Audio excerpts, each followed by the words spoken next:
மாநிலங்களவை உறுப்பினர் பதவி குறித்து பேச இன்னும் ஓராண்டு காலம் இருப்பதாக மக்கள் நீதி மய்யம் கட்சியின் தலைவர் கமல்ஹாசன் தெரிவித்தார். சட்டப்பேரவையில் முதலமைச்சர் மு.க.ஸ்டாலினை கமல்ஹாசன் சந்தித்தார். பின்னர் செய்தியாளர்களை சந்தித்த அவர், ஆளுநருக்கு எதிரான வழக்கில் உச்சநீதிமன்றம் அளித்த தீர்ப்பை கொண்டாடும் வகையில்தான் முதலமைச்சரை தான் சந்தித்ததாக கூறினார். இப்ப வந்தது நன்றி சொல்லல, கொண்டாட வந்திருக்கோம். இந்த தீர்ப்பு நமக்கு சாதகமாக என்று சொல்வதை விட இந்தியாவுக்கே சாதகமான ஒரு தீர்ப்பை இவங்க போட்ட கேஸ்னால வந்திருக்குங்கிறதுனால கொண்டாடப்பட வேண்டியவர்கள் இவர்கள். அதனால அந்த கொண்டாட்டத்துக்காக தான் நான் வந்தேன். மேலும் எம்பி பதவி குறித்து தான் பேசவில்லை என்றும் அவர் தெரிவித்தார். ஓராண்டுக்கு முன்னாடி அவ்வளவு அவசரப்பட வேண்டியதில்லை. அதனால இப்ப நடந்த நல்ல சந்தோஷமான விஷயங்களை தொடர்ந்து பேசிய அவர், தொகுதி மறுசீரமைப்பு குறித்து முதலமைச்சரிடம் பேசவில்லை என்றும் தெரிவித்தார். நடிகர் சிவாஜி கணேசனின் அன்னை இல்லம் வீட்டை ஜப்தி செய்யும் உத்தரவை ரத்து செய்யக்கோரி நடிகர் பிரபு தாக்கல் செய்த மனு மீதான உத்தரவை சென்னை உயர்நீதிமன்றம் தேதி குறிப்பிடாமல் ஒத்திவைத்துள்ளது. ஜகஜால கில்லாடி படத்திற்காக சிவாஜி கணேசனின் பேரன் துஷ்யந்த் பெற்ற 9 கோடி ரூபாய் கடனுக்காக அன்னை இல்லத்தை ஜப்தி செய்ய சென்னை உயர்நீதிமன்றம் உத்தரவிட்டிருந்தது. தன்னுடைய அண்ணன் மகன் பெற்ற கடனுக்காக அன்னை இல்லத்தை ஜப்தி செய்யக்கூடாது என பிரபு தரப்பில் மனு தாக்கல் செய்யப்பட்டது. அன்னை இல்லம் தனக்கு சொந்தமானது என்பதால் வீட்டை ஜப்தி செய்ய பிறப்பித்த உத்தரவை நீக்க வேண்டும் என்றும் பிரபு கோரியிருந்தார். இதன் தொடர்ச்சியாக பிரபுவின் சகோதரர் ராம்குமார் அன்னை இல்லத்தின் மீது தனக்கு எந்த உரிமையும் பங்கும் இல்லை என பிரமாண பத்திரம் தாக்கல் செய்திருந்தார். இந்த வழக்கு நீதிபதி அப்துல் குத்தூஸ் முன்பு விசாரணைக்கு வந்தபோது நடிகர் பிரபு தரப்பில் ஆஜரான மூத்த வழக்கறிஞர் அன்னை இல்லம் வீட்டின் முழு உரிமை பிரபுவுக்கு உள்ளதாகவும் வீட்டின் மீது ராம்குமாருக்கு எந்த உரிமையும் இல்லை என்றும் குறிப்பிட்டார். இருதரப்பு வாதங்களையும் கேட்ட நீதிபதி அப்துல் குத்தூஸ் நடிகர் பிரபு தாக்கல் செய்த மனு மீதான உத்தரவை தேதி குறிப்பிடாமல் தள்ளி வைத்தார். சைவம் மற்றும் வைணவம் குறித்து சர்ச்சைக்குரிய வகையில் பேசிய அமைச்சர் பொன்முடியை பதவி நீக்கம் செய்யக்கோரி சென்னை உயர்நீதிமன்றத்தில் பொதுநல மனு தாக்கல் செய்யப்பட்டுள்ளது. சென்னையில் கடந்த 8ஆம் தேதி நடைபெற்ற கூட்டத்தில் பங்கேற்ற அமைச்சர் பொன்முடி சைவம் மற்றும் வைணவம் குறித்தும் பெண்கள் குறித்தும் பேசியது சர்ச்சைக்கு வித்திட்டது. இதற்கு பல்வேறு தரப்பினரும் எதிர்ப்பு தெரிவித்த நிலையில் கட்சி பொறுப்பிலிருந்து பொன்முடி நீக்கம் செய்யப்பட்டார். இந்த நிலையில் பொன்முடியை அமைச்சர் பதவியிலிருந்து நீக்கக் கோரி வழக்கறிஞர் ஜெகநாத் என்பவர் பொதுநல வழக்கு தாக்கல் செய்துள்ளார். அதில் மக்கள் பிரதிநிதி என்ற முறையில் அமைச்சர் பொன்முடியின் பேச்சு அரசியல் சாசனத்திற்கு எதிரானது என குறிப்பிட்டுள்ளார். மேலும் இவரது பேச்சு கருத்து சுதந்திரத்தின் கீழ் வராது எனவும் குறிப்பிட்ட மதத்தை பற்றி அவதூறாக பேசுவது கருத்து சுதந்திரம் அல்ல என்றும் தெரிவித்துள்ளார். அமைச்சர் பொன்முடி மீது நடவடிக்கை எடுக்க கோரி புகார்கள் அளித்தும் காவல்துறை எந்த நடவடிக்கையையும் எடுக்கவில்லை எனவும் மனுவில் கூறப்பட்டுள்ளது. இந்த மனு விரைவில் விசாரணைக்கு வரும் என எதிர்பார்க்கப்படுகிறது.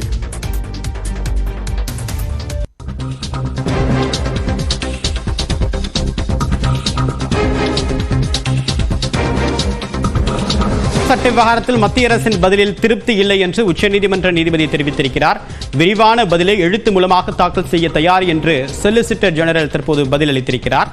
வக்ஃபு சட்ட திருத்தத்திற்கு எதிராக 70க்கும் அதிகமான மனுக்கள் மீதான விசாரணை தற்போது தொடங்கி நடைபெற்று வரக்கூடிய நிலையில் சிறுபான்மையினர் விவகாரத்தில் மத்திய அரசு தலையிட்டிருப்பது ஏற்புடையதாக இல்லை என்றும் இதில் பாரபட்சத்துடன் நடந்து கொண்டிருப்பதாக வாதங்கள் முன்வைக்கப்பட்ட நிலையில் மற்ற சட்ட திருத்தங்களில் மற்ற விவகாரங்களில் இதுபோன்ற நடைமுறைகள் பின்பற்றப்படவில்லையே, இதில் மட்டும் ஏன் இப்படி ஒரு நடைமுறை பின்பற்றப்பட்டிருக்கிறது என்று உச்சநீதிமன்றம் மத்திய அரசிடம் கேள்வி எழுப்பியிருக்கிறது. தற்போது உச்சநீதிமன்றத்துடைய இந்த கேள்வியை தொடர்ந்து எழுத்துப்பூர்வமான பதிலை தாக்கல் செய்ய தாங்கள் தயாராக இருப்பதாக மத்திய அரசு தரப்பு வழக்கறிஞர் சொலிசிட்டர் ஜெனரல் தற்போது பதிலளித்திருக்கிறார்.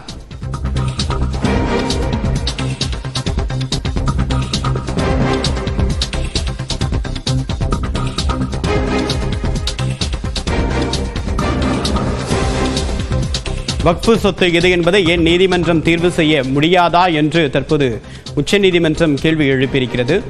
வக்ஃபு நன்கொடை மூலமாக பெரும் சொத்தை பதிவு செய்வது கடினம் என்றும் உச்சநீதிமன்றம் தற்போது கருத்து தெரிவித்திருக்கிறது. 5 ஆண்டுகள் இஸ்லாமியராக ஒருவர் இருந்தால் மட்டுமே வக்ஃபு வாரியத்திற்கு சொத்துக்களை தானமாக வழங்க முடியும் என்று இந்த புதிய சட்ட திருத்தத்தில் அம்சங்கள் சேர்க்கப்பட்டிருப்பது என்பது பெரும் விவாதத்தை கிளப்பியிருக்கிறது.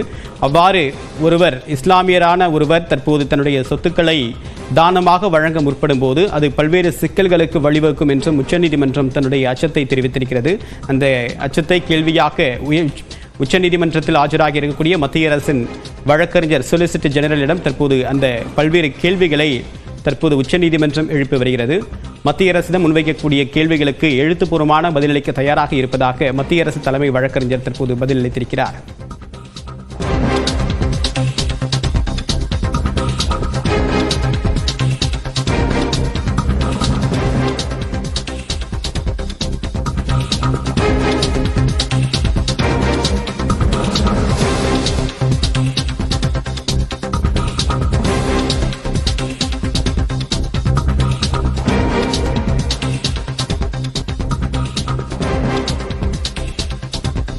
வேலூர் அருகே கிராம மக்களுக்கு வக்ஃபு வாரியம் நோட்டீஸ் அனுப்பியது குறித்து பேச்சுவார்த்தை நடத்தப்படும் என்று மாவட்ட ஆட்சியர் கூறியுள்ளார். வேலூர் அருகே காட்டுக்கொல்லையில் வக்ஃபு வாரிய நிலம் தொடர்பாக பேச்சுவார்த்தை நடத்தியதாக நியூஸ் 18க்கு மாவட்ட ஆட்சியர் சுப்புலட்சுமி தெரிவித்துள்ளார். அணைக்கட்டு சட்டமன்ற தொகுதிக்குட்பட்ட காட்டுக்கொல்லை பகுதியில் உள்ள 300க்கும் மேற்பட்ட வீடுகள் வக்ஃபு வாரிய இடத்தில் கட்டப்பட்டு இருப்பதாக அங்கு வசிப்பவர்களுக்கு நோட்டீஸ் அனுப்பப்பட்டது. வாடகை வழங்க வேண்டுமென்று வலியுறுத்தி வக்ஃபு வாரியம் அனுப்பிய நோட்டீஸால் பொதுமக்கள் அதிர்ச்சியடைந்தனர். அங்கு குடியிருப்பவர்கள் பட்டா வாங்க முயற்சி செய்ததாலேயே நோட்டீஸ் அனுப்ப வேண்டிய சூழல் உருவானதாக வக்ஃபு வாரியம் தரப்பில் தெரிவிக்கப்பட்டது. நோட்டீஸ் பெற்றவர்கள் இதுகுறித்து மாவட்ட ஆட்சியர் சுப்புலட்சுமியை சந்தித்து அவர்கள் மனு அளித்தனர். இந்த விவகாரம் குறித்து அறிக்கை தாக்கல் செய்யப்படும் என ஆட்சியர் தெரிவித்தார். வேலூர் மாவட்டம் இறைவன்காடு கிராமத்தில் வக்ஃப் போர்டு நிலம் குறித்த பிரச்சனையில் இரு தரப்பினரிடம் அழைத்து அவர்களிடம் இந்த நிலம் குறித்து அவர்களுடைய கிளைம் என்ன என்பதை நாங்கள் விசாரித்து கொண்டிருக்கிறோம். அதனை பெற்ற பின்பு இது குறித்து விரிவான அரசுக்கு அறிக்கை அனுப்பி உரிய முடிவு எடுக்கப்படும். இந்த பிரச்சனைக்கு விரைவாக தீர்வு காணப்படும் என்றும் ஆட்சியர் உறுதியளித்துள்ளார்.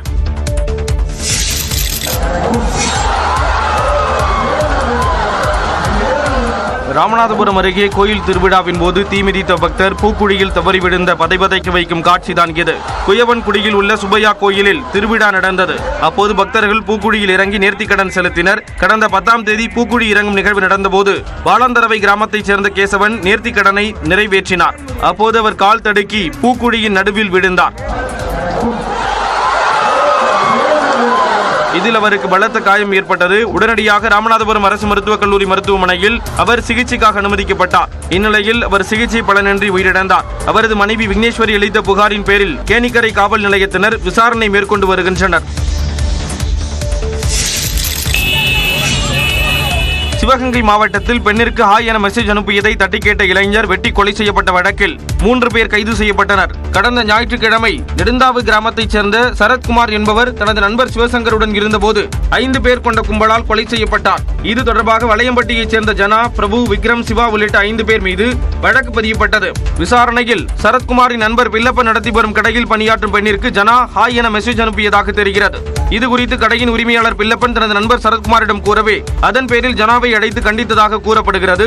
இதனால் ஆத்திரமடைந்த ஜனா சரத்குமாரிடம் பேச வேண்டும் என கூறி அவரை அழைத்து தனது நண்பர்களான பிரபு, விக்ரம், சிவா உள்ளிட்டோர் உதவியுடன் கொலையை அரங்கேற்றியது விசாரணையில் தெரிய வந்தது. இந்த நிலையில் இவ்வழக்கில் ஜனா, பிரபு, சிவா ஆகியோரை காவல்துறையினர் கைது செய்தனர். இதனிடையே தேடப்பட்டு வந்த வசந்த் சிவகங்கை நீதிமன்றத்தில் சரணடைந்தார்.